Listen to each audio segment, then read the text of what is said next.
pousser à l'expérimenter, Seigneur. upate kutusubutisha kukuionja. Sois avec nous du début à la fin. Uwe nasi mwanzo mpaka mwisho. Nous sommes des humains devant toi. Tuko kibinadamu mbele yako. Nous avons des manquements à nous. Tuko na makosefu ndani yetu. Nous venons devant toi, notre Sauveur, Tunakuya mbele yako Mwokozi wetu. en pleurant, Seigneur, Mkulia Bwana. à genoux, Seigneur, Mkufukama Bwana. pour obtenir miséricorde à ton trône de grâce. Tupate kupokea rehema kwa enzi yako. Puisses-tu le faire pour notre foi Uifanye kwa ajili ya imani yetu. et pour ta gloire. Na juu ya utukufu wako. Dans le nom de Jésus que nous te le demandons. Ni mjina Yesu tunakuomba hivi. Amen. Amen. Nous lisons Romains chapitre 1er, Tunasoma Warumi sura ya kwanza le verset 16. mstari wa 16. Car je n'ai point honte de l'évangile. Maana sina na haya kwa ajili ya Injili. C'est une puissance de Dieu pour le salut de quiconque croit. Ni uwezo ya wokovu kwa ajili ya ule wote atakamini. Du juif premièrement, puis du grec. Kwanza kuba Yahudi baadaye kuba Yunani. Parce qu'en lui est révélée la justice de Dieu par la foi et pour la foi. Maana ndani yake inafunula uwaki wa Mungu kupitia imani na kwa ajili ya imani. Selon qu'il est écrit, le juste vivra par la foi. Sawa vile imeandikwa, mwenye haki ataishi kwa imani. Que le Seigneur puisse bénir cette parole. Lis. Amen. Bwana abariki huyu somi. Amen. Vous pouvez vous asseoir. Naweza uketi. Nous ajoutons aussi Romains, non, Éphésiens chapitre 1, Tutaongeza tena wa Efeso sura ya kwanza. le chapitre 1, Sura ya kwanza. le verset 11. Sura ya 11.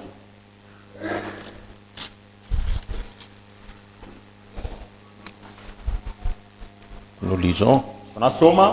En lui, nous sommes aussi devenus héritiers, Ndani yake nasi vile tunakuwa bariki. ayant été prédestinés suivant la résolution de celui qui opère toutes choses, Benye kutangulia kutayarishwa kufuatana na maamuzi ya ule kunatimiza kila kitu. d'après les conseils de sa volonté, Kuendana na shauri ya mapenzi yake. afin que nous servions à la louange de sa gloire. Kusudi tupate kutumikia kutukufu kumamlaka ya utukufu wake. Nous qui d'avance avons espéré en Christ. Sisi tangu zamani benye kutumainia ndani ya Kristu. En lui, vous aussi, après avoir entendu la parole de la vérité, Ndani yake nanyi vile vile kisha kusikia maneno ya kweli. l'évangile de votre salut, Injili ya wokovu yenu. en lui vous avez cru Ndani yake mliamini. et vous avez été scellés du Saint-Esprit qui avait été promis, Na mulichapwa na chapa ya Roho Mtakatifu iliahidiwa. lequel est un gage de notre héritage Ile yenye kuwa mapato ya urithi yetu. pour la rédemption de ce que Dieu s'est acquis, Kwa ajili ya ukombozi ile Mungu alijifanyizia mwenyewe. à la louange de sa gloire. Kupitia utukufu ya shangwe yake. Nous sommes en train de parler sur les salis, Tuko nasema yule ya wokovu. les salis de nos âmes. Wokovu ya manafsi yetu. Nous avons assez parlé sur le plan du salut. Tunasema sana yule ya mapu ya wokovu. C'est un plan qui avait été conçu par Dieu dès avant la fondation du monde. Mapu yenye litungwa na Mungu kabla ya misingi ya dunia kuumbwa. Et c'était un bon plan. Na ilikuwa ni mapu bora. C'était un plan éternel. Ni mapu ya milele. Et dans ce plan-là, Ndani ya ile mapu, Dieu qui avait vu déjà la chute de l'homme par sa préscience, Mungu mkutangulia kujua kwake aliona kuanguka kwa mwanadamu. il avait déjà prévu un agneau immolé dans sa préscience. Alitangulia kutayarisha mwana kondoo mwenye kuchinjwa mwile mkutangulia kujua kwake. C'est-à-dire dès avant la fondation du monde. Mbele ya misingi ya dunia kuumbwa. Quand Dieu déployait ce plan-là du salut, Wakati Mungu alikuwa anatandika ile mapu yake ya wokovu, la Bible témoigne que Biblia inashuhudia kusema tous les enfants de Dieu qui étaient dans sa préscience, watoto ya Mungu bote wenye kuya kwa mawazo ya kutangulia kujua yake Mungu. voyant comment Dieu déployait ses plans, Wenye kuona mwanamune ile Mungu alikuwa anatandika ile mapu yake. tous se réjouissaient, Wote walikuwa katika furaha. ils se réjouissaient de joie Walikuwa na tikisika na shangwe. et tous applaudissaient. Na bote walikuwa na shangilia. Pourquoi? Kwa nini? Non pas seulement puisqu'ils voyaient comment Dieu déployait le plan du salut, Haina juu walikuwa naona namuna ile Mungu alikuwa anatandika mapu ya wokovu. puisque quand Dieu déployait le plan du salut, Maana wakati ile Mungu alikuwa anaitandika mapu yake ya wokovu. c'est le jour où il mettait les noms des élus dans les livres de vie de l'agneau. Ni ile siku siku alikuwa anatia majina ya bateule ndani ya kitabu ya mwana kondoo. Et quand les élus voyaient cela, Wakati bateule balikuwa naona hii, tous étaient dans la joie wote walikuwa katika furaha et tous pouvaient applaudir na wote waliwezi kushangilia en voyant leurs noms écrits dans les livres de la vie de l'agneau. kwa kuona majina yao wenyewe kuandikwa mu kitabu ya uzima wa mwana kondoo. Celle-ci est une grande révélation. Hii ni ufunuo kubwa. Amen. Amen. Voilà ce qui fait notre joie. Muone kenye kinafanya furaha yetu. Un jour, quand le Seigneur Jésus parlait avec ses disciples, Siku moja Bwana wakati alikuwa anaongea na wanafunzi yake, les avait envoyés aller prêcher, aller guérir les malades. alikuwa anabatuma kwenda kuhubiri na kuponya wagonjwa. Ils sont allés faire ce travail. Alienda kufanya ile kazi. Ils sont rentrés Alirudi très joyeux. na furaha kubwa. Puisque beaucoup d'hommes étaient guéris, Ana batu mingi balipona, la parole était prêchée, neno ilihubiriwa et il y avait des signes de miracles partout. na kulikuwa maishara ya miujiza mahali kote. Ils sont venus à ses côtés réjouissants, Balikuwa pembeni yake na furaha, lui disant, Maître, mkumwambia mwalimu, aujourd'hui nous avons fait un grand travail. leo tunafaa kazi kubwa sana. Les démons nous ont été soumis. Mapepo mchafu ilitutii Les malades sont guéris. na magonjwa ilipona.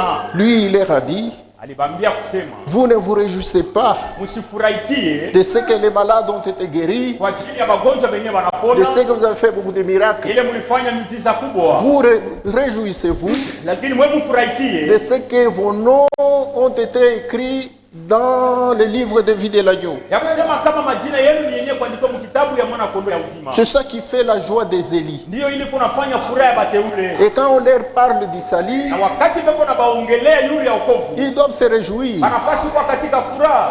Puisqu'on leur parle de la bonne nouvelle. Wakati beko na baongelea yule ya habari njema. L'écriture que le pasteur a lu au début, Hii ndipo mchungaji alisoma kwa mwanzo.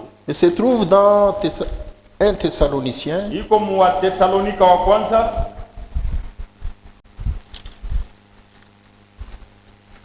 là où il est dit, c'est lui qui vous a appelé est fidèle. Et c'est lui qui le fera. 1 Thessaloniciens 5:24.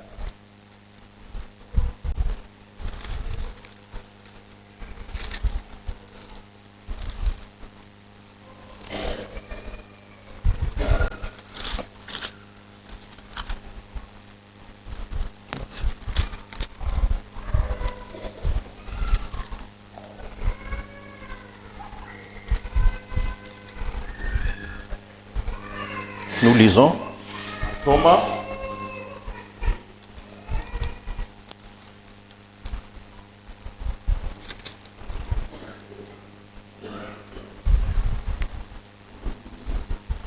Un Thessaloniciens, Tesalonika wa kwanza chapitre combien? 5 Verset 24. Oui, j'y suis. Que le Dieu, commençons par 23, 23. que le Dieu de paix vous sanctifie lui-même tout entière. Mungu wa salama amitakase bote wenye kweneana. Et que tout votre être, esprit, âme et corps Na muntu bote wenye kweneana, roho, nafsi soit conservé irrépréhensible ipate kuchungwa bila laumu lors de l'avènement de notre Seigneur Jésus-Christ. mu ile siku ya kuja kwa Bwana wetu Yesu Kristo. C'est lui qui vous a appelé, il est fidèle. Ni yeye aliyemita, yuko mwaminifu, Et c'est lui qui le fera. na ni yeye ataifanya. Amen. Amen. Dans le verset 23, Mu sura yake ya 23, l'Esprit nous exhorte roho iko natuonya en nous donnant un travail. mkutupatia kazi, Le travail de se sanctifier. kazi ya kujitakasa. Et il dit Na inasema que le Dieu de paix vous sanctifie lui-même tout entier. Mungu wa salama amitakase bote benye kweneana, Et que tout votre être, esprit, âme et le corps na hali ya bumuntu yenu yote, roho, nafsi na mwili, soient conservés irrépréhensibles ipate kuchungwa bila kemeyo lors de l'avènement de notre Seigneur Jésus-Christ. mu ile siku ya kuja kwa Bwana wetu Yesu Kristo. Pourquoi Dieu nous donne ce travail? Kwa nini Mungu anatupa hii kazi? Quand nous lisons cette écriture ici dans le verset 23, Wakati tunasoma hii andiko mu mstari yake ya 23. Ceci ne semble pas être un travail comme tel. Hii haionekane sawa vile kazi. C'est une exhortation que Dieu nous donne Hii ni maonyo Mungu yako anatupatia pour nous affermir, kusudi apate kushikamanisha, pour nous donner encore de l'espérance. atupe tena tumaini. Puisqu'ici, il est dit que c'est Dieu lui-même qui vous sanctifiera. Hapa inasemewa ni Mungu yeye pekee atamitakasa. Le Dieu de paix, Mungu wa salama, le prince de la paix, Mungu wa salama, c'est notre Seigneur ni Jésus-Christ. Bwana wetu Yesu Kristo. Que lui-même vous sanctifie tout entière. Na ye moya atamitakasa bote benye kweneana. Ici, ce n'est pas le travail de tout un chacun de nous. Hapa ina kazi ya kila mmoja wetu. C'est un souhait que le Saint-Esprit aimait. Hii ni kutaka kule Roho Mtakatifu inapenda. Il dit Inasema que le Dieu de paix vous sanctifie lui-même tout entière. Mungu wa salama ye pekee mitakase bote benye kweneana. Donc ici, vous n'avez pas à vous sanctifier. Ni kusema hapa hamuna na kazi ya kujitakasa. Amen. Amen. C'est Dieu lui-même qui vous appelle à la Ni sanctification. Mungu ye pekee kona mita kutakaso. Or, quand nous parlons dans le travail du salut, Bali wakati tuko nasema ndani ya kazi ya wokovu. puisque le salut c'est un travail Maana wokovu ni kazi que Dieu lui-même a accompli ile ye Mungu ye pekee alitimiza avant la fondation du monde. mbele ya hii misingi ya dunia kuu. Quand il avait déjà immolé l'agneau. Wakati alitangulia kuwa kuchinja mwana kondoo, Et cette œuvre na ile kazi s'était accomplie sur la terre, ilitimilika kudunia au calvaire, ku Kalvari par notre Seigneur et Sauveur Jésus-Christ. kwa Bwana na Mwokozi wetu Yesu Kristo. C'est un plan qui avait commencé Ni mapu ililianza dans l'éternité, mumilele, mais un plan qui s'accomplit sur la terre lakini ni ile mapu inatimilika kudunia pour le salut de l'homme. juu ya wokovu ya mwanadamu. C'est pourquoi Ndio kwa maana ici c'est Dieu lui-même qui prend ses responsabilités hapa ni Mungu yeye mmoja kunajichukulia mzigo de nous sauver, ya kutuokoa, de nous sanctifier. ya kututakasa. Ici, Hapa il démontre ce qu'il avait fait, son but éternel dans le ciel. eko naonyesha kila alifanya kifukuzio yake ndani ya mbingu ya milele. Mais quand il accomplit ce travail sur la terre, Wakati wanatimiza hii kazi kudunia, parlant de la sanctification, mkusema utakaso, cela nous conduit au travail. hii inatusukuma sasa kukazi. Amen. Amen. Au travail comment? Mkazi je? Puisque à ce moment-là, la parole de Dieu nous apprend de ce que nous devons faire. Muile wakati neno ya Mungu iko natufundisha kile tunapaswa kufanya. Ici, la parole dit que Dieu lui-même vous sanctifie tout entière. Hapa neno inasema Mungu yeye pekee amitakase bote benye kweneana. Mais dans les salis, Lakini ndani ya wokovu, le même Dieu nous recommande de nous sanctifier. ule Mungu moja moja eko natusubutisha kujitakasa. Il nous exhorte à rechercher la sanctification. Eko natuonya tupate kutafutisha utakaso. Donc, il y a ce que Dieu fait, Kusema kuko kile Mungu eko nafanya, il y a ce que Dieu avait déjà fait, kuko kile Mungu alitangulia kufanya, et il y a ce que nous devons faire. na kuko tena kile sisi tunapaswa kufanya. C'est pourquoi Ndio kwa nous maana devons comprendre réellement qu'est-ce que le salut. tunapaswa kuelewa kikweli wokovu ni nini. Nous avons montré, selon les Écritures, que le salut c'est un don gratuit de la vie éternelle. Tunaonyesha kufuatana na neno ya kusema wokovu ni zawadi ya bure ya milele. Que Dieu nous donne par son Fils Jésus-Christ. Ile Mungu anatupatia kupitia mwana wake Yesu Kristo. Maintenant, ce don gratuit de la vie éternelle, Sasa ile zawadi ya bure ya milele, si cela pénètre en nous, kama ile imeingia ndani yetu, ce même don nous pousse à un travail. ile zawadi moja moja inatusukuma kukazi. Et la Bible dit Na Biblia inasema que vous devez travailler à votre salut unapaswa kutumika kwa wokovu yenu avec crainte et tremblement de na cœur. kuogopa na kutetemeka kwa roho. C'est que vous ne travaillez pas pour être sauvé. Ni kusema utumike juu upate kuokoka, Vous ne travaillez pas pour vous sauver. utumike juu ujokowe. Vous travaillez dans les salut que vous avez obtenu gratuitement. Huku natumika ndani ya wokovu ambao ulipokea ya bure. Ce que Dieu vous donne gratuitement, Kile Mungu anakupa kia bure, il vous le donne pour le valoriser. eko nakupatia juu akipatie bei. Amen. Amen. Vous devez travailler à partir de ce que Dieu vous donne. Unapaswa kutumika kufuatana na kile Mungu eko nakupa. Amen.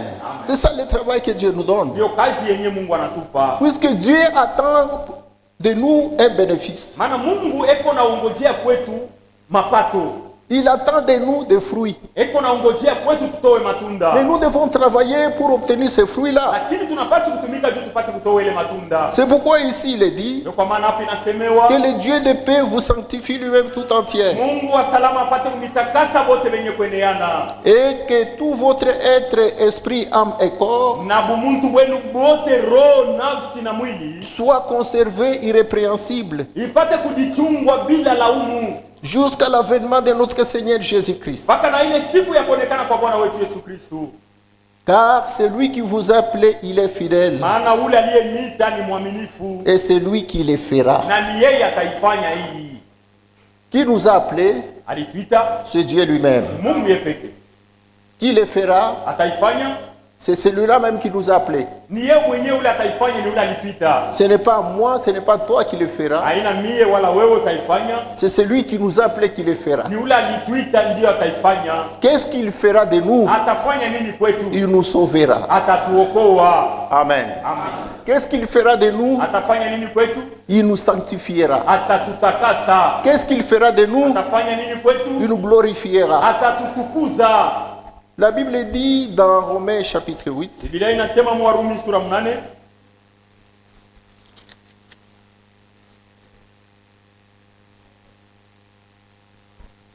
le verset 28. mstari wa 28.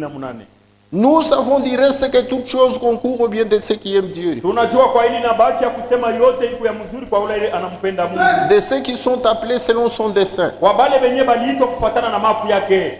Car ceux qu'il a connus d'avance, Bali benye alijua, alitangulia kujua, il les a aussi prédestinés à être semblables à l'image de son Fils, alitangulia kubatayarisha kusudi bafanane mupicha ya mwana wake, afin que son Fils fût le premier-né kusudi mwana wake awe mzaliwa wa kwanza d'entre plusieurs frères. katikati ya banduku mengi. Et ceux qu'il a prédestinés, il les a aussi appelés. Na bale alitangulia kutayarisha alibaita, Et ceux qu'il a appelés, il les a aussi justifiés. na bale aliita alibesabia Et haki, ceux qu'il a justifiés, il les a aussi glorifiés. na bale alihesabia haki alibatukuza. Donc c'est lui-même qui les fait. Ni kusema ni yeye peke ataifanya, C'est lui-même qui les fera. ni yeye peke ataifanyaka. Puisqu'il est fidèle dans sa parole, Maana ni mwaminifu ndani ya neno il est lake, fidèle dans sa ni promesse. mwaminifu muadi zake. Pourquoi nous avons lu cette pensée? Kwa nini tunasoma hii mawazo? C'est pour vous pousser Ni kwa kumisubutisha à ce que nous parlons ce soir. kwa kile tu kunasema hii magharibi. Bien sûr, nous parlons sur les salis, Ni kweli tu kunasema yule ya wokovu, montrant aussi que mkuonyesha kusema les salis, wokovu c'est une œuvre déjà accomplie d'avance ni kazi yenye kutimilika tangu zamani par Dieu lui-même, kupitia Mungu yeye pekee, que vous devez accepter ile mnapashi kuchika uniquement par la foi. kupitia tu mpaka imani.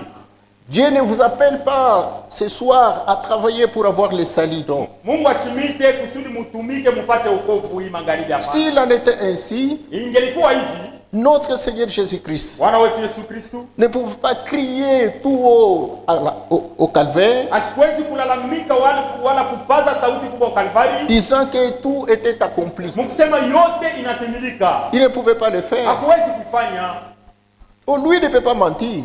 bali yeye hawezi kulanda. Il savait ce qu'il disait. Alikuwa mwenyewe kujua kile alikuwa anasema, Et il a dit à la fin de cette œuvre, na alisema ile mambo kumwisho ile kazi, après avoir accompli ce plan-là éternel, kisha kutimiza ile mapu ya milele qui était conçu par notre Père dans l'éternité, ili litungwa na baba yetu ndani ya milele. ce plan qui devait s'exécuter ici sur la terre, Ile mapu ilipaswa kutimilika huku dunia par l'agneau qui était immolé d'avance. kule kwa ule mwana kondoo alitangulia kuchinjwa zamani. Quand cela s'était accompli, Wakati ile litimilika, l'acteur même du salut, mwenye kazi yenyewe ya wokovu il a crié tout haut, alilalamika na sauti nous kubwa disant que tout maintenant est accompli. mkusema sasa hivi yote inatimilika, Et que chacun maintenant sur la terre peut recevoir son salut. na kila mmoja sasa kudunia anapaswa kupokea wokovu yake, Non pas pour travailler pour avoir le salut, sio kwa kutumika kusudi upokee wokovu, mais accepter le salut qui est déjà fait.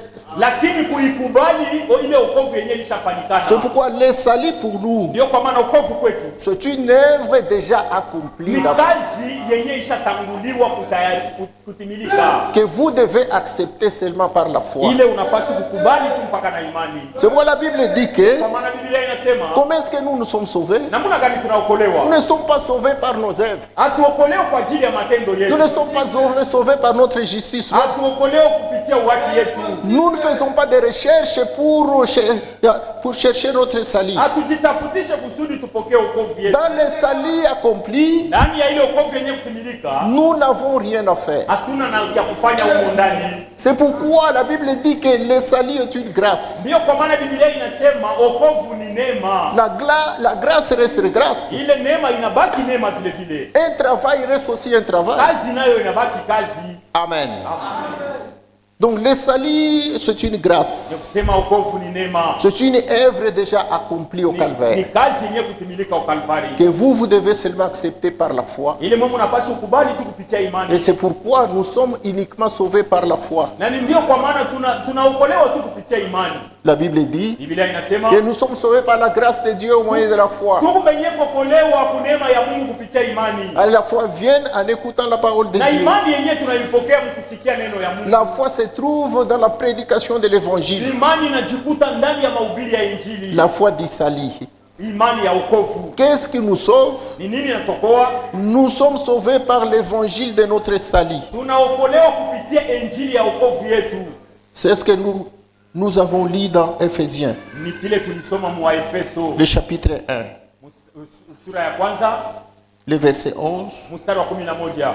La Bible dit, en lui, Biblia inasema ndani nous yake sommes aussi devenus héritiers, tunakuwa nasi bariki ayant été prédestinés, benye kutangulia kutayarishwa suivant la résolution de celui qui opère toutes choses, kufuatana na maamuzi ya ule kunatimiza kila kitu d'après les conseils de sa volonté, kuendana na shauri ya mapenzi yake, afin que nous servions à la louange de sa gloire. kusudi tupate kutumikia kushangwe ya sifa yake. Nous qui d'avance avons espéré en Christ. Sisi tangu zamani benye kutumainia ndani ya Kristo. Le verset 13 dit, Mstari wa 13 inasema hivi, en lui vous aussi, ndani yake nanyi vile vile, après avoir entendu la parole de la vérité, kisha kusikia sauti ya ukweli, l'évangile de votre salut, Injili ya wokovu yenu, en lui vous avez cru, ndani yake muliamini et vous avez été scellés du Saint-Esprit na mulichapwa chapa ya muri ya Roho Mtakatifu qui avait été promis. ili liahidiwa. D'abord, l'évangile du salut doit être prêché. Kwanza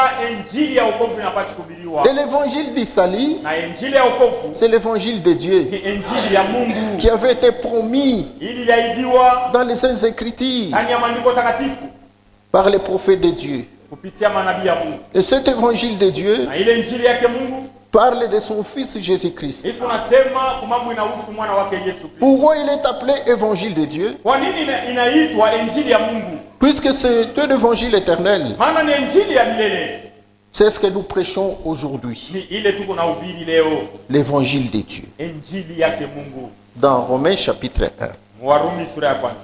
Paul, serviteur de Jésus-Christ, Paulo mtumishi wa Yesu Kristo, appelé à être apôtre, mwenye kuitwa kusudi awe mtume, mis à part mwenye kuwekwa pembeni pour annoncer l'évangile de Dieu, kwa kuitangaza Injili ya Mungu, qui avait été promis auparavant par Dieu lui-même, ili litangulia kuahidiwa tangu zamani na Mungu mwenyewe par ses saints prophètes dans les Saintes Écritures, kupitia manabii wake takatifu ndani ya maandiko takatifu, et qui concerne son Fils, na inahusu mwana wake qui est notre Seigneur et Sauveur Jésus-Christ. aliyokuwa Bwana na Mwokozi wetu Yesu Kristo. Maintenant, cet évangile-là, Sasa ile Injili ile nous ne pouvons pas avoir honte de le prêcher. hatuwezi kuona haya ya kuhubiri. Amen. Amen.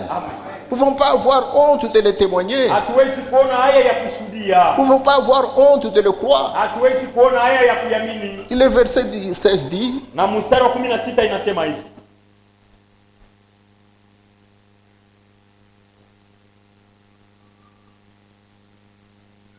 commençons par le verset 15. Kwanza mstari wa 15. Saint Paul dit, Mtakatifu Paulo anasema hivi. ainsi j'ai un vif désir de vous annoncer aussi l'évangile Hivi natangamuka sana kwa kutangazia hii Injili à vous qui êtes à Rome. kwenu mwebenye kuwa kwa Rome. Mais aujourd'hui, nous ne sommes pas à Rome, nous sommes à Lualaba. Lakini leo hatuna Warumi, tuko Lualaba. Nous avons aussi ce vif désir Na tuko tena na kule kuchangamuka kabisa de vous annoncer cet évangile du salut kwa kumitangazia ile Injili ya wokovu ici à Lualaba. huku Lualaba. Et l'apôtre dit, na mtume anasema, car je n'ai point honte de l'évangile. maana sina na haya ya injili, Puisque l'évangile, c'est une puissance de Dieu maana injili ni uwezo ya Mungu pour le salut de quiconque croit. kwa wokovu ya ule wote atakayeamini, Du juif premièrement, puis du grec. kwanza Bayahudi na baadaye Bayunani. Puisque dans cet évangile, Maana ndani ya ile injili nous est révélé la justice de Dieu par la foi. banatufunulia uwaki ya Mungu kupitia imani, Et pour avoir la foi, na kusudi tupokee tena imani selon ce qui est écrit, kufuatana na ile que inaandikiwa le juste vivra par la ya foi. kusema mwenye yake ataishi kwa imani. C'est par la foi que nous serons justifiés par Dieu. Ni kupitia imani tunahesabiwa haki na Mungu, Comme Dieu l'avait fait pour notre père Abraham. sawa vile Mungu alifanya na baba yetu Ibrahimu. Or, justifié Maana kuhesabiwa haki et pardonné na kusamewa sont des choses différentes. ni vitu mbili tofauti. On pardonne celui qui a péché. Tuku banasamewa ule alitenda dhambi, Mais pardonner et justifier, lakini kusamea na kuhesabia haki, c'est-à-dire vous pardonnez celui qui a péché, maana yake unasamea mwenye alitenda vous dhambi, oubliez même sa faute, vous effacez ça. unasahau na makosa yake yenyewe unazimisha. C'est ce que veut dire justifier. Maana yake kuhesabiwa haki, Lui remettre la justice qu'il avait perdue. kumrudishia ile haki yenyewe alipoteza. C'est ce qui veut dire justifier. Maana yake kuhesabiwa haki C'est qu'en croyant en ni Jésus-Christ, mkuamini ndani ya Yesu nous Kristo. n'avons pas seulement le salut, Hatuna mpaka na wokovu. Dieu nous revêt aussi de sa justice. Mungu naye anatuvika tena haki yake. Quand il nous regarde comme ça, Wakati anatuangalia hivi, c'est comme si nous n'avions jamais péché. iko sawa vile bado tutatendana dhambi. Nous devenons des personnes justes devant lui. Tunakuwa batu benye haki mbele yake, Nous devenons des saints tunakuwa batakatifu à mbele cause du yake sang de Jésus. kwa ajili ya damu yake Yesu. Donc le salut pour nous, Msema wokovu kwa ajili yetu. ce n'est pas quelque chose dû à notre travail. Wokovu kwetu haina kazi yetu, C'est un don ni gratuit. zawadi ya bure, Nous l'avons obtenu gratuitement. tulipokea bure. Vous n'avez pas à faire pour avoir le salut. Hakuna kitu naweza kufanya kusudi upokee wokovu. Feu Branham dit que quelque chose qui est déjà fait. Ndugu Branham anasema kile kitu kenye kufanikana zamani, Comment est-ce que vous allez encore y travailler? namuna gani unaweza kukitumika tena? Lui a déjà crié au calvaire que tout était accompli pour le salut. Yeye alishapaza sauti Kalvari kusema yote ilishatimilika kwa Nous ajili ne yako. sommes pas ici pour vous sauver. Hatuna hapa juu tumiokoe tena. Personne ne peut vous sauver. Hakuna mwenye anaweza kumiokoa Même tena. William Branham ne pourra jamais vous sauver. Hata William Branham hawezi tena kumiokoa. Vous avez déjà été sauvés. Muliokolewaka tangu zamani. Vous devez le savoir Munapaswa et kuitambua. vous devez accepter cet Na évangile-là. munapaswa kukubali ile injili. Amen. Amen. Voilà ce que c'est le salut pour nous. Ndio amana ya wokovu kwetu. Ayez seulement la foi Uwe tuna imani pour recevoir kwa kuipokea et accepter na kukubali ce que Dieu a déjà fait pour vous. ile Mungu alishafanya kwa ajili yako. Vous serez sauvés. Utaokoka. Si vous rejetez cela, Ukitupa ile mambo, vous ne serez pas sauvés. hautaokolewa. Amen. Amen. L'évangile, c'est quoi? Injili nayo ni nini? L'évangile, c'est la bonne nouvelle. Injili ni habari njema. L'évangile, Injili c'est ce que Dieu a fait pour toi. ni ile Mungu alifanya kwa ajili yako. C'est ce que veut dire l'évangile. Maana yake injili, Nous pouvons faire n'importe quoi, tunaweza kufanya mambo yoyote, mais pas les salis. lakini haina wokovu.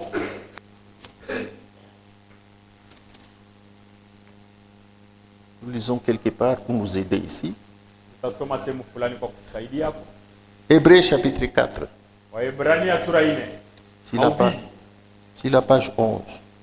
kurasa yake 11. Nous lisons. Tunasoma, Écoutez ce que la Bible dit, que cela est et comment nous l'obtenons. msikilizeni kile Biblia hii kunasema mnamuna gani tu kunapokea hii.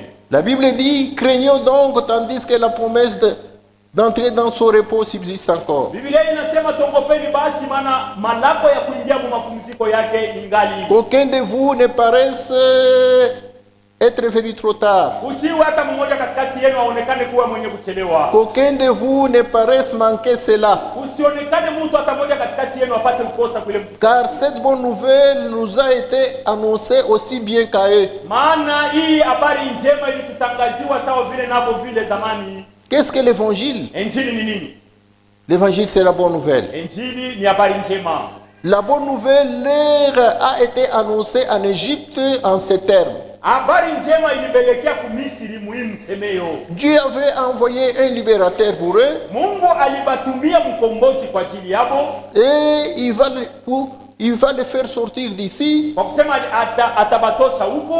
Pour nous amener dans la terre promise. Kwa kutupeleka nchi ya malako. La bonne nouvelle pour nous maintenant est que Dieu nous a envoyé aussi un libérateur. Habari njema kwetu nasi ni Mungu anatutumia mkombozi, le Saint-Esprit. Roho Mtakatifu. Et nous sommes en route vers la terre promise. Na tuko tena njiani kwenda muile nchi ya malako. Maintenant les gens en ont fait des credos et des dénominations. Sasa batu banaifanya makredo na mazebu. Mais Dieu maintient toujours que notre repos c'est le Saint-Esprit. Lakini Mungu ye anabamba kusema mapumziko yetu ni Roho Mtakatifu. Donc remarquez ceci. Mutazameni. La bonne nouvelle a été annoncée aussi bien qu'à eux. Habari njema ilitangaziwa kwetu na vile tena kwao. Mais la parole qui leur fut annoncée, lakini ile neno ilibelekea, ne leur servit de rien. Haikubasaidia kukitu.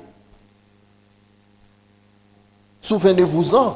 Kumbukeni le mama. La parole qui leur fut annoncée ile neno ilibelekea ne leur servit de rien. Haikubasaidia kukitu. Pourquoi? Kwa nini? Parce qu'ils ne trouvaient pas de la foi maana ile neno haikupata imani ndani chez yao. ceux qui l'ont entendu. Kwa wale wenyewe walikuwa naisikia. Il en est de même de l'œuvre du Calvaire. Iko vile vile na kazi ya Kalvari.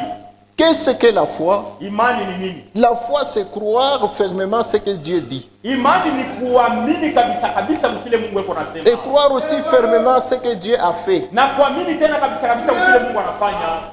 Il y en a qui ne croient que ce que Dieu a dit. Huko pale beko naamini tu mpaka kile Mungu alisema. Quand on lui démontre ce que Dieu a fait, lakini wakati banamuonyesha kile Mungu anafanya, là il lui doute, il ne croit pas. Bada anashakia hakuna kuamini. Dieu ne fera pas encore l'œuvre du salut. Mungu atafanyaka tena kazi ya ukombozi. C'est une œuvre déjà acquise au Calvaire. Ile ni kazi yenyewe kutimilika au Kalvari. Que vous devez seulement accepter. Ile tu unapaswa kubali. Que vous devez seulement croire. Na ile unapaswa kuamini. Croire que vous êtes sauvé. Kuamini kikweli. Puisque par la foi, maana kupitia imani vous avez accepté l'œuvre du Calvaire. Ulikubali kazi ya Kalvari. En dehors de cette œuvre du Calvaire, nje ya ile kazi ya Kalvari, il n'y a pas de salut. Hakuna wokovu. Si on ne vous prêche pas cette œuvre du Calvaire, kama bakubiri ile kazi ya Kalvari, vous ne serez pas sauvés. Hautaokoka. Puisqu'on ne vous prêche pas l'évangile de votre salut. Maana abakubiri injili ya wokovu yako. Mais si on le prêche comme tel, lakini bakubiri muina muna, et que vous n'y croyez pas, na auamini, vous ne serez pas aussi sauvés. nawe vile vile hautaokolewa. Vous n'avez pas accepté ce que Dieu a accompli. Auamini kile Mungu yaitimiza. Nous n'avons pas à faire pour notre salut. Hatuna na kazi ya kufanya kwa ajili ya wokovu yetu. Nous n'avons qu'à croire ce qui est déjà fait. Tuko na mambo ya kuamini kile kishafanikana. Le sauveur c'est lui. Mokozi ni yeye. Mais croyez ce que le sauveur a fait. Lakini amini tu kile Mokozi alifanya. C'est pourquoi la Bible dit, ndio kwa maana Biblia inasema nous sommes sauvés par la grâce de Dieu tunaokolewa kupitia neema yake, au moyen de la foi dans ce que Dieu a fait au Calvaire. kupitia imani kwa ajili ya kile Mungu alifanya au Kalvari.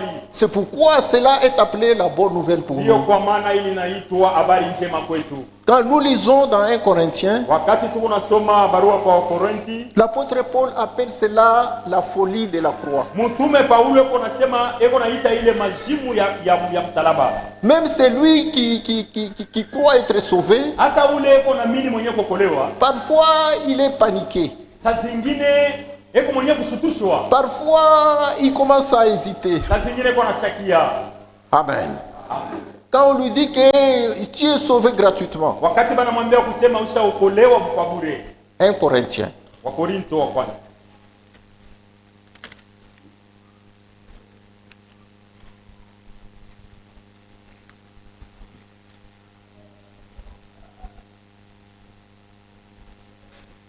Le chapitre 1. Sura ya kwanza. Commençons par le verset 17. Kwanza mstari wa 17. Ce n'est pas pour baptiser que Christ m'a envoyé. Haina jua kubatiza ndio ile Kristo alinitumia. C'est pour annoncer l'évangile. Ni kwa ajili ya kutangaza injili. Et cela sans la sagesse du langage.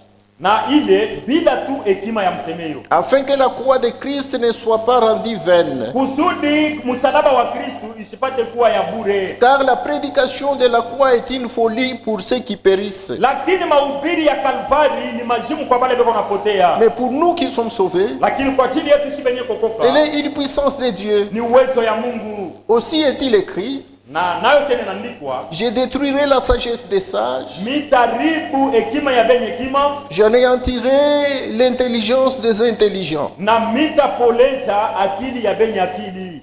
Amen. Amen.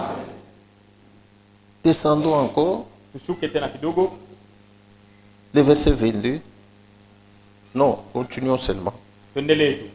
Où est la sagesse? Hekima iko wapi? Où est les sages? Na benye hekima benye beko wapi? Où est les scribes? Na bandisi beko wapi? Où est le disputeur de ce siècle? Na bakubishana bishana ba hii miaka beko wapi? Dieu n'a-t-il pas convaincu de folie la sagesse du monde? Mungu akuhakikishia majimu ya benye hekima ya dunia, Car puisque le monde avec sa sagesse n'a point connu Dieu dans la sagesse de Dieu, maana dunia na benye hekima ya dunia abakujue Mungu mwekima yake Mungu. il a plu à Dieu de sauver les croyants par la folie de la Ili prédication. mupendeza Mungu apate kuokoa baminifu kupitia mahubiri ya Kalvari. Il a plu à notre Dieu Ili mupendeza Mungu wetu de sauver les croyants kwa kuokoa baminifu par la folie de la prédication. kupitia majimu ya mahubiri. Amen. Amen.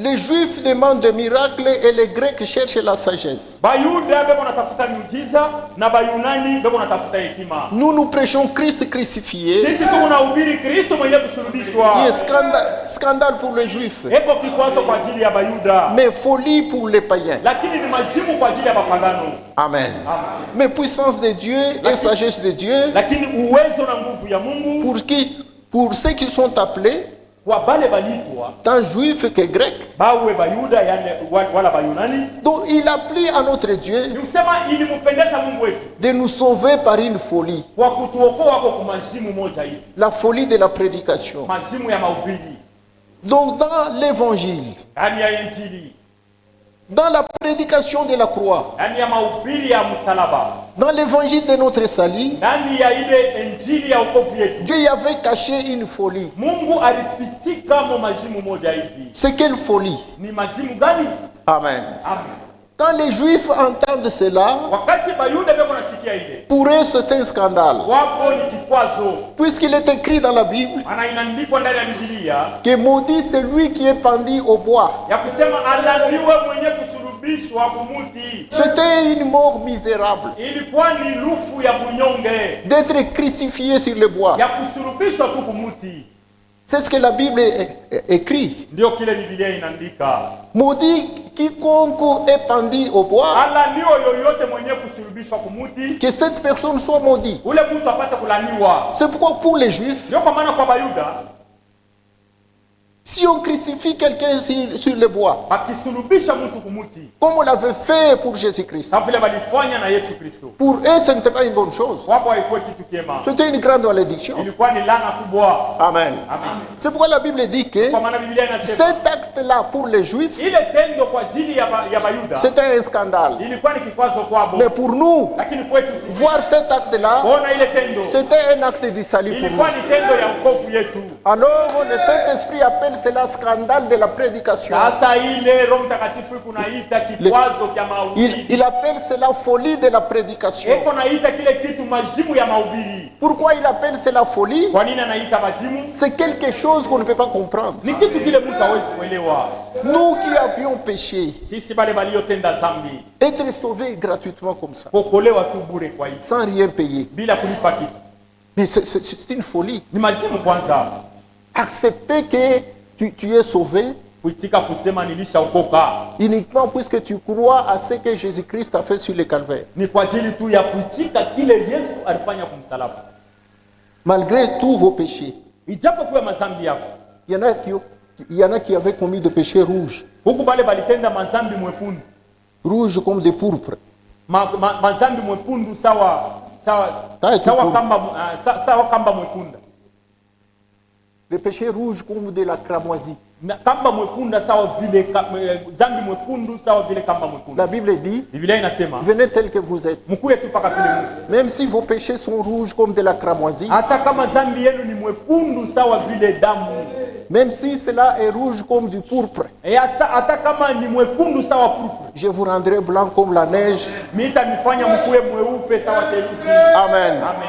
Je vous rendrai blanc comme la laine. Mitamifanya sawa beupe sawa manyonya. Puisque vous croyez en Jésus-Christ. Ana munamini ndani ya Yesu Kristo. Puisque vous acceptez cette œuvre-là du calvaire. Ana munakubali ile kazi ya Kalvari. Il ne vous demande pas l'argent. Asimilombe pesa. Il ne vous demande pas un effort. Asimilombe kazi. Il ne vous demande pas un sacrifice. Asimilombe matoleo. Puisque le sacrifice avait déjà accompli. Maana ile toleo ilishafanikana zamani. Ce que nous offrons à l'église, Ile tu kunatoa kanisani ce sont des offrandes. ni masadaka. Israël Israeli pouvait présenter un sacrifice. aliwezi kutoa hapo sadaka yake. Nous n'avons pas de sacrifice. Hatuna na masadaka Surtout pour les salis. zaidi kwa ajili ya On ne wokovu. vous demande pas une brebis. Abatulombe hapa mwana kondoo. On ne vous demande pas l'argent pour les salis. Abatulombe pesa kwa ajili ya wokovu. On ne vous demande pas de vêtements. Abamilombe mavazi. Amen. Amen. Si vous offrez quelque chose à l'église, Ukitoa kitu kanisa, vous le faites seulement pour remercier votre Dieu huku naifanya jua kumshukuru tu Mungu de wako ce qu'il a fait pour vous. kwa ajili ya kila alikutea. Il vous a déjà sauvé. Alishakuokoa. Maintenant, vous, Lakini kwako sasa, pour vous témoigner, lui témoigner votre reconnaissance, kwa kushuhudia kushukuru kwako, vous lui obéissez seulement una mtitu en guise de votre reconnaissance. kwa ajili tu ya shukurani yako. Pour lui témoigner la Kwa reconnaissance, kumshuhudia ile kule vous kushukuru. venez avec une offrande à l'église, Unakuya na sadaka ukanisa, vous mettez à l'église. unaweka kukanisa. Vous dites non, c'est une offrande de remerciement. Unasema hapana, ni sadaka ya shukurani. Amen. Mais ce n'est pas une offrande pour votre salut. Haina matoleo ya wokovu yako. Or, pour que vous soyez sauvés, Maana kwa kuokoka il fallait un sacrifice. inapasi sadaka iwe. Un sacrifice suprême. Na ile sadaka ya juu kabisa. Dieu lui-même avait déjà pris ses responsabilités. Mungu yepeka libamba ile maamuzi. Et il avait fait avant la fondation du Na monde. nifanya mbele ya misingi ya dunia kumbwa. Amen. Amen. C'est là qu'il avait immolé et l'agneau pour les salis. Ni kula alichinja mwana kondoo kwa ajili ya wokovu. Pour que vous, aujourd'hui, Kwa ajili ya wewe sasa leo, si vous aimez les salis, ukipenda wokovu, vous devez seulement accepter ce que Dieu a déjà fait. unapaswa kuitika tu kile Mungu alishafanya. Mais par la foi. Lakini kupitia imani. Amen. Amen. Maintenant, quand nous allons entrer maintenant dans notre exercice du salut, Lakini wakati tutaingia mwile kazi yetu ya wokovu, dans notre expérience du salut, ndani ya ile onjo yetu ya wokovu, nous n'oublierons jamais la foi. hatutasabu imani. Amen. Amen. C'est pourquoi, Ndio kwa maana quand nous lisons dans Ézéchiel, wakati tulisoma Ezekieli, Ézéchiel 36 Ezekieli 36 et 37, na 37, là la Bible dit, mule Biblia inasema, je le ferai moi-même, je le ferai, je le ferai. nitaifanya mwenyewe, nitaifanya. Je vous retirerai d'entre les nations, Nitamtosha katikati ya je mataifa. répandrai sur vous une opie, Nitazambaza juu yenu je vous sanctifierai, Nitamitakasa, je mettrai en vous mon esprit, nitaweka ndani yenu roho yangu, je vous donnerai un cœur nouveau, nitamipa moyo mpya, j'enlèverai de vous le cœur de pierre. tatosha ndani yenu mioyo ya mawe. Vous trouverez partout, il dit, je le ferai, je le ferai. je le Mutapata ferai. mali pote Mungu ako nasema taifanya. Là, c'est un rapport avec notre salut. Ni kufuatana na wokovu yetu. Ça rejoint ce que nous avons lu dans 1 Iko Thessaloniciens, na uungana na kile tulisoma kwa Thessalonika wa kwanza. disant que c'est lui qui vous a appelé, il est fidèle, Mkusema ule aliniita ni mwaminifu, c'est lui-même qui le fera. ni yeye pekee ataifanya. Il vous sanctifiera, Atamitakasa. il vous rendra irrépréhensible. Atamifanya muwe bila laumu. Avant que Jésus-Christ revienne, Kabla Yesu Kristo apate kurudi, il vous rendra irrépréhensible, atamifanya bila laumu. il vous sanctifiera, Atamitakasa. il vous justifiera Atamihesabiwa haki dans l'œuvre du salut. ndani ya kazi ya wokovu. Qu'est-ce que le salut pour nous? Wokovu kwetu ni nini? C'est une œuvre déjà accomplie Ni kazi yenye kutimilika zamani, que nous devons accepter par la foi ile tunapaswa kuitika tu kupitia imani pour que nous puissions l'expérimenter. kusudi tupate kuionja. Nous lisons Tunasoma dans le message ici quelque chose. ndani ya ujumbe kitu moja. Dans la prédication Jéhovah Jireh numéro 1, Mu mahubiri naitwa Yehova Jireh number 1, sur la page 15. kurasa yake 15.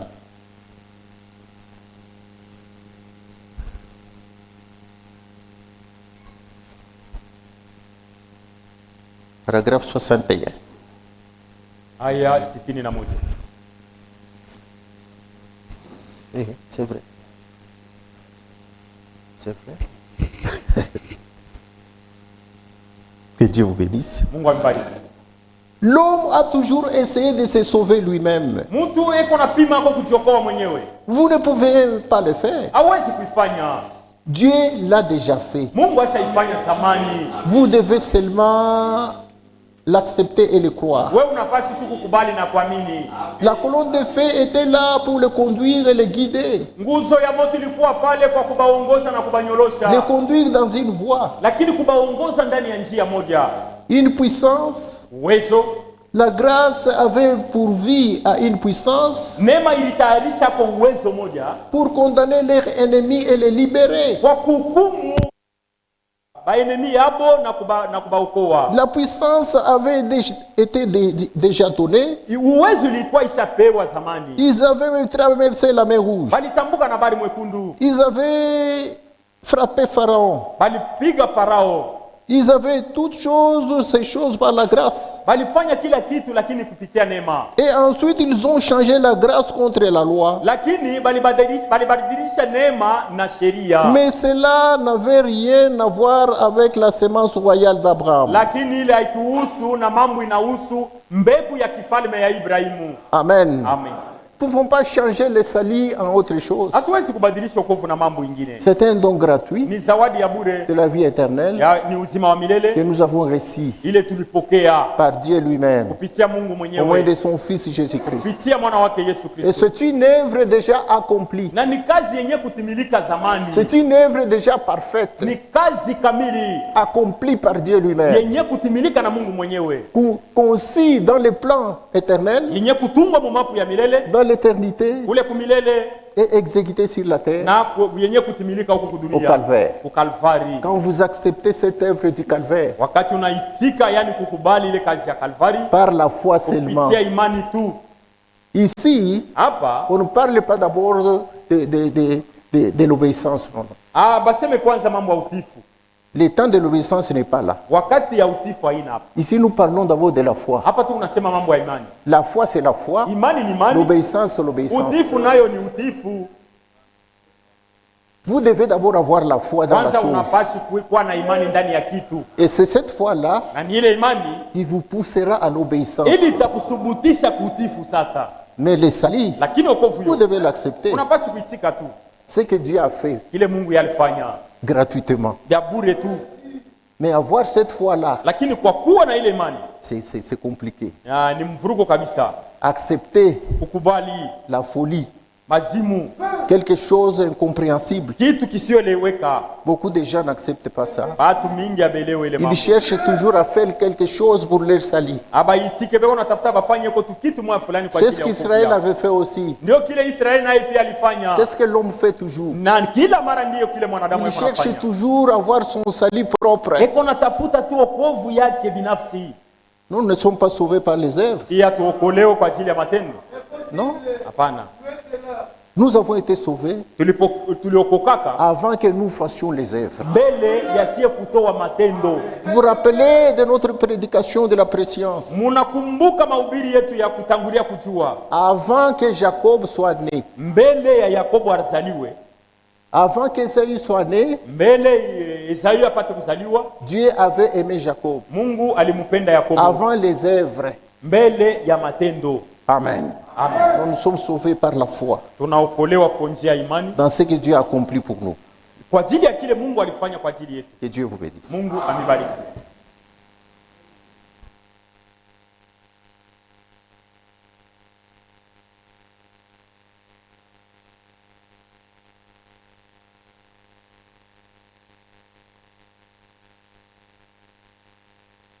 Il ne sera pas sauvé.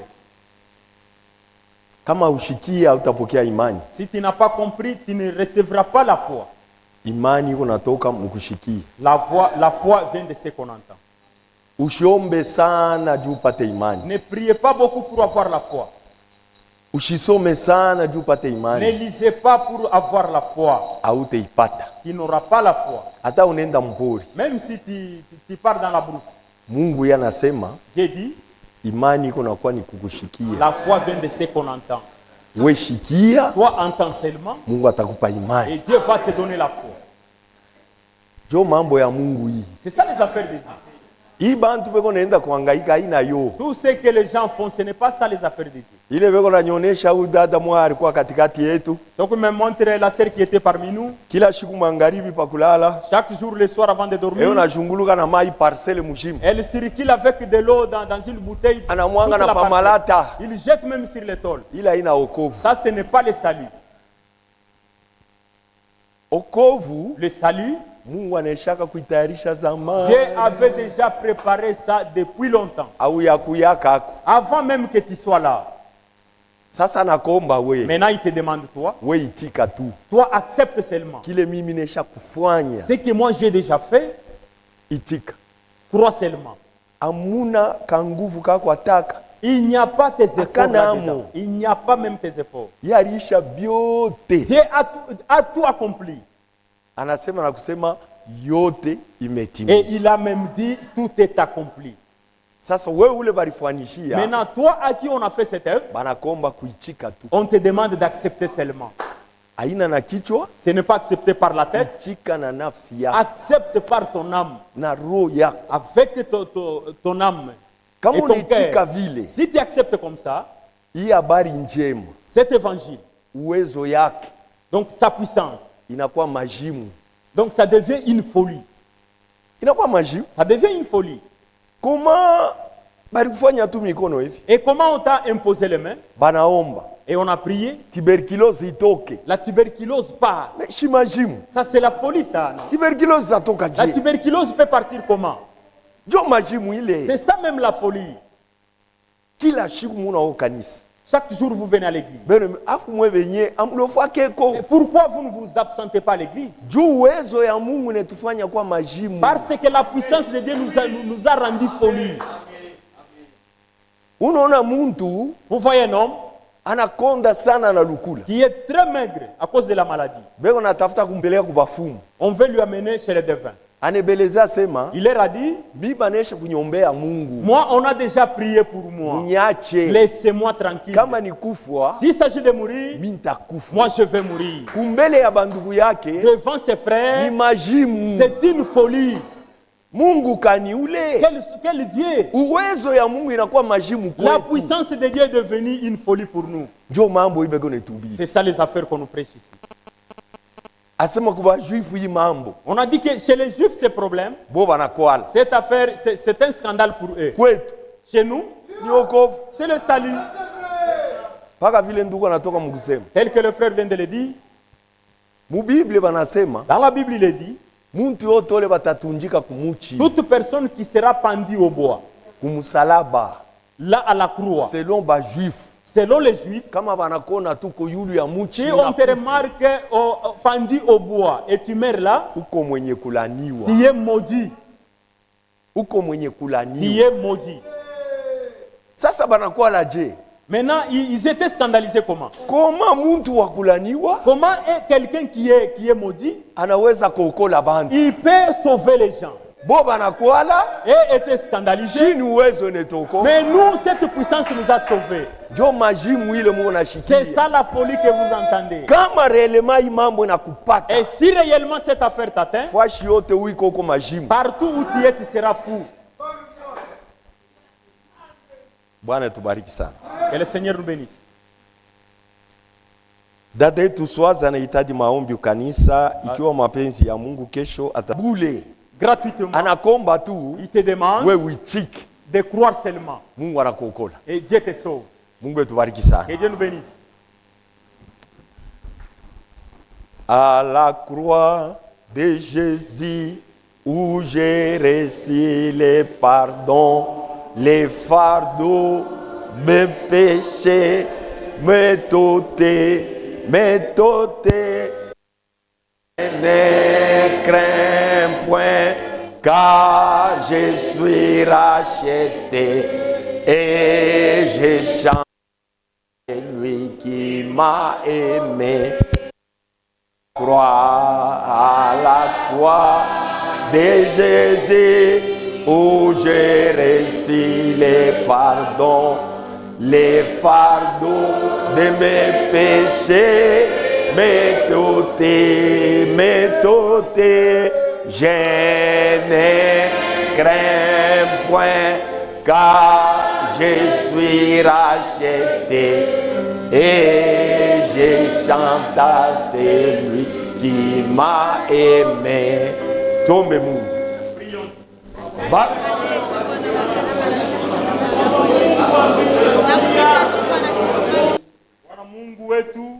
Encore une fois, nous te remercions sincèrement pour cette bonne parole que nous venons de recevoir, touchant le salut de nos âmes. Seigneur, c'est avec beaucoup de reconnaissance, puisque cette parole n'est pas donnée à tout le monde, mais cette parole, elle est programmée, elle est prêchée et elle est crue par ceux que tu savais dès avant la fondation du monde croiraient la même parole pour les saluts de leurs âmes. Lorsque nous comprenons, Seigneur, nous nous représentons combien est grande ta sagesse. Lorsque nous comprenons, Seigneur, comment tu as procédé pour sauver l'humanité, nous nous représentons combien est ton intelligence. Puisque ce n'est pas aujourd'hui que tu nous as sauvés.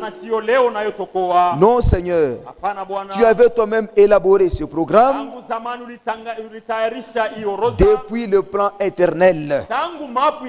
C'est pourquoi la parole est dite, l'évangile éternel, la bonne nouvelle qui vient des cieux.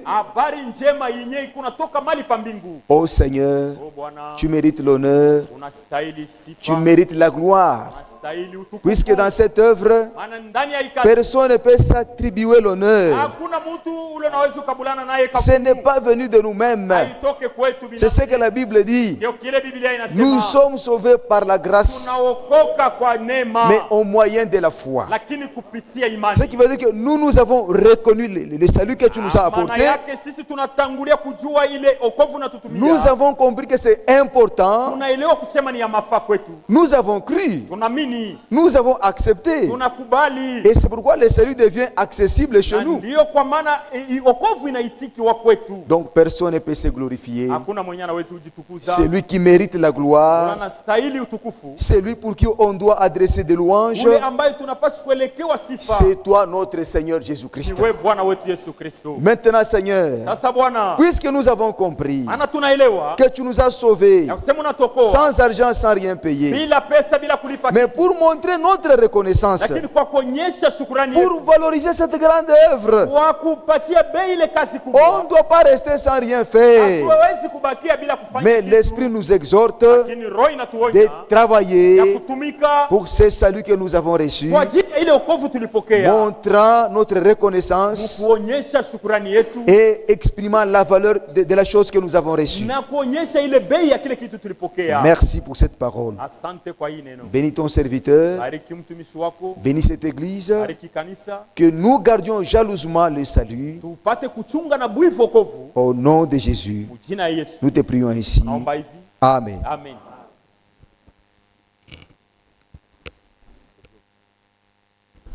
Tunafika kumwisho. Nous sommes arrivés à la fin. Tunakumbusha kubale barikuya kureta. Nous informer à ceux qui sont venus en retard. Mujuma tuko na collecte. Le dimanche, il y aura une collecte. Muchango. La collecte. À partir de 5 000 francs. À partir de 5 000 francs. Tusaidie ndugu yetu ule bariba marchandise yake presque yote. Pour aider notre frère qu'on a volé tous ses marchandises. Bible inasema. La Bible dit. Mubebeane muziko mumoja kwa mwingine. Supportez-vous les uns les autres. Muifanye Mungu atembariki. Faites-le et Dieu va vous bénir. Na kama munaifanya, si vous le faites, Mungu atemionore. Et Dieu aussi va vous honorer. Twende na salama ya Mungu. Allons dans la paix du Seigneur.